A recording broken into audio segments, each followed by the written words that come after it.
لماذا سرق منتخب الجزائر كرتين بعد مباراته مع غينيا؟ وهل سرقهم فعلا أم أخذهم؟ وإذا أخذهم ليش خباهم وما طلع فيهم بوضوح أمام الموجودين كلهم؟ وما الهدف من السرقة إن كانت سرقة؟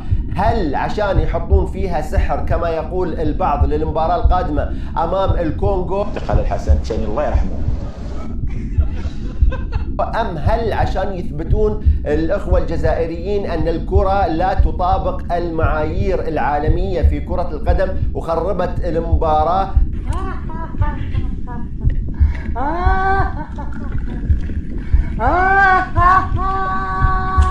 أم عشان يحتفظون فيها كتذكار؟ أم ما السبب من هذه الفعلة؟ وأساسا ليش يأخذون الكورة؟ بنتكلم عن كل هذه التفاصيل في هذه الحلقة عزيزي المشاهد. مئات العناوين، مئات الفيديوهات، بل آلاف، ليس فقط مئات. الكل قاعد يتكلم حول هذا الموضوع اللي مولع السوشيال ميديا في بطولة أفريقيا. ففي أخذها خباها، هذا البعض قاعد يقول هذا الكلام. ليش ما أخذها بكل وضوح؟ خلاص خذتها، ليش خبيتها؟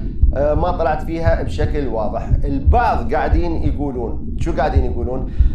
يقولون ان يتهمون منتخب الجزائر ان خذوا الكورة وسرقوها عشان يحطون فيها سحر عشان المباراة القادمة امام الكونغو يفوزون. أنا من وجهة نظري أن هذا الكلام غير صحيح تماما، لأن على طاري السحر فمنتخب الجزائر قدم لنا سحر مش طبيعي في أول 3 مباريات في بطولة أفريقيا. ظهر بمستوى ساحر، بمستوى باهر، بمستوى رهيب بمعنى الكلمة. 3 مباريات بالعلامة الكاملة بهدف وحيد فقط في مرماه، ولا تعادل ولا خسارة. تعتقدون هذا فقط هو السحر؟ إطلاقا. تفضلوا، هنا السحر الحلال، هنا السحر الحقيقي على طاري السحر. إذا كانت هذه اللقطات من تدريبات منتخب الجزائر فهذا هو السحر. هذا منتخب الجزائر أم منتخب البرازيل؟ شو تعتقدون؟